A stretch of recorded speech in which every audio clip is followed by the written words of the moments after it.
5 panelists, 5 topical issues, no holds barred. For me, it's not knowledge that's lacking. It's that greed, it's that mentality where you feel you deserve to take your own and take it infinitely and let everybody else just manage however they will manage. We're almost becoming hardwired to try and cheat. I would, suggest that we begin to hold our leaders accountable. There was a time in this country when things actually work. I don't think that any organization should be above the law. And I think one of the challenges we have in this country is about governance across the board. But what I'm saying is that it doesn't really affect us in Nigeria. That's It does. I don't know what we can do if the system is already corrupted. We've been warned as a continent of the influx of the Chinese. If you don't repay your debt, they will just colonize you.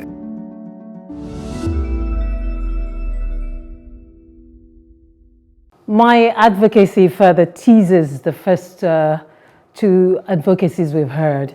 I'll be talking about how to be a Nigerian, an ethical revolution. And this is in continuation of my Nigeria at 60 series. I will be looking critically at 2 satirical works on Nigeria that I consider classics and timeless. One, a musical album, a 2-tracker by Nobel laureate Professor Wole Soyinka. Well, few people remember this part of Professor Soyinka. He wrote and released the 2-track album Unlimited Liability Company in 1983 through Ewuro Productions, his production company. I could sing that album from start to finish, fascinated by the voices of Tujo Yelano, Jimmy Sholanke, and that baritone voice of the Nobel laureate himself. And I loved both tracks. I'll sing with gusto. I love my country, I no go lie.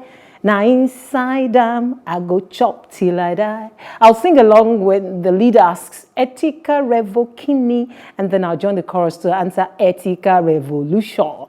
The other, titled Chairman, I'll fondly sing along as well. Chairman, this meeting go hot, oh. Your directors don't chop all we money. I don't know if you've listened to the album. It is brilliant. The other is a book, How to Be a Nigerian, written in 1966 by Peter Enahoro, also known as Peter Pan, arguably Nigeria's best humorist and satirist. Both the album and the book are at best prophetic. Several years into Nigeria's nationhood, they still capture the troubles with Nigeria, to borrow the title of another critical political commentary on Nigeria, this time by the late Chinua Achebe.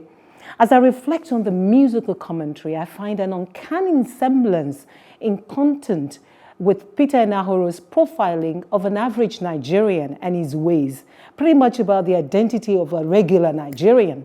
In my opinion, both satirical works are a witness against us as a people. We haven't changed much. We are cast in our ways, and we have grappled with the same issues, with the same approaches and methods for too long. Certainly, we cannot continue this way. In that song, I even heard Kaduna being talked about. I heard about directors, about corruption, pretty much the same things we're talking about today. Professor Soyinka then was in his 40s. He's now 85 years old.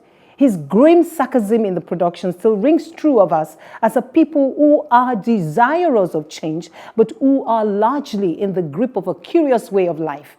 A life that has prevented us from sustained national growth for years. Nowadays, you hear the word revolution being bandied in conversations across the nation, and indeed amongst all tribes. Everyone is seeking autonomy and independence. The ultimate goal of every revolution is to achieve the human desire to be happy. To be happy, the revolution must start from within us as individuals. We all need this ethical revolution. And then at the macro level, the government will make us happy if it can do 4 things for Nigerians. 1, protect your citizens adequately from both foreign and domestic threats. Secondly, defend the rights of the citizens and not abridge them unnecessarily. Increase in fuel comes to my mind, fuel price. 3, refrain from exploiting your citizens. And lastly, balance the power of the government versus the power of the people. And so as we reflect together, I invite you to journey to the future with me by visiting these works of our heroes past, for how can we move forward without evaluating the mistakes of the past. Wow. everything you have said now still boils down to treat Nigerians equally. There's a connection. There's a connection in all of our advocacy. Which is why I said I'm further teasing. And it's as if we all sat down and had a meeting before this. But just like you talked about, Wole Soyinka, Fela sang the same thing. Yes. You know, water, light, Food, It's house. pretty much the same. You know, the same problem and the same promises. In 1979. But let me just remind you that Fela did say in that song that they said they will give us all this water and light in 1990. That's 30 years ago. The United Nations. And we still haven't done it. And yet, it was for the future in 1990. It was for the future, yeah. But by 1990 something, Abacha told us Vision 2020. Here we are. As if it would never come. And There was Vision 2010, the 2010, and then there was Vision 2020. which was the to make us nicest one. among the 20th most developed nation In the world. by year 2020. And here we are in year 2020. We are more backwards. We are the fourth most poor, almost the poverty capital of the world. And you know, and then Nigerians sit down to debate APC, PDP, and we argue Big Brother, who's been evicted, and then life goes on. And then life goes on. It's sad, really. The problem has not changed fundamentally. I saw a 1965 front page of a newspaper, 1965. The caption said, 10,000 pounds missing at Nigerian Airways. Corruption issues, 1965. This is 2020. The story has not radically changed. At all. So, I don't know, what do we need to do as a nation to change this story? Because apparently we have been doing the same thing, the same way, and we are expecting a different result. And that is why we stopped 40 years after. Nafisat should have the answer as a youngest among us. I might not have the direct answer, but I really wanted to say the same thing. Fela said it, Wole Soyinka said it, and we've basically been repeating the same rhythm, dancing to the same tune for over 30 years, and we're still dancing. When are we going to fix the foundational issues? When are we really going to have this ethical revolution that we need to have? This is talk about who indeed is a Nigerian, what makes us Nigerian. Are we truly a nation as it is? Are we really unified in the sense of it? That really is the ethical revolution. It's a conversation that this country has never, ever sat down to have. And we need to have it. If not, in the next 30 years, we'll still be singing Fela and be gyrating according to the same tune. That's if most of us are not left and gone. I agree with you. It's the truth. I agree with you. So true. So true. We need to have the conversation. Yeah. We need to move beyond that conference we had that did move us forward. Yes, that's true. Yes, we do.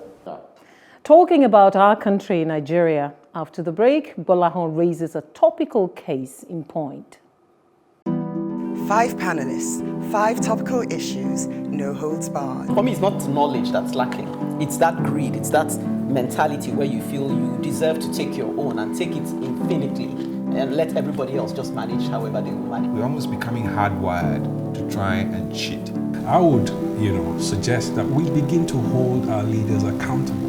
There was a time in this country when things actually work. I don't think that any organization should be above the law. And I think one of the challenges we have in this country is about governance across the board. What I'm saying is that it doesn't really affect us in Nigeria. That's really It does.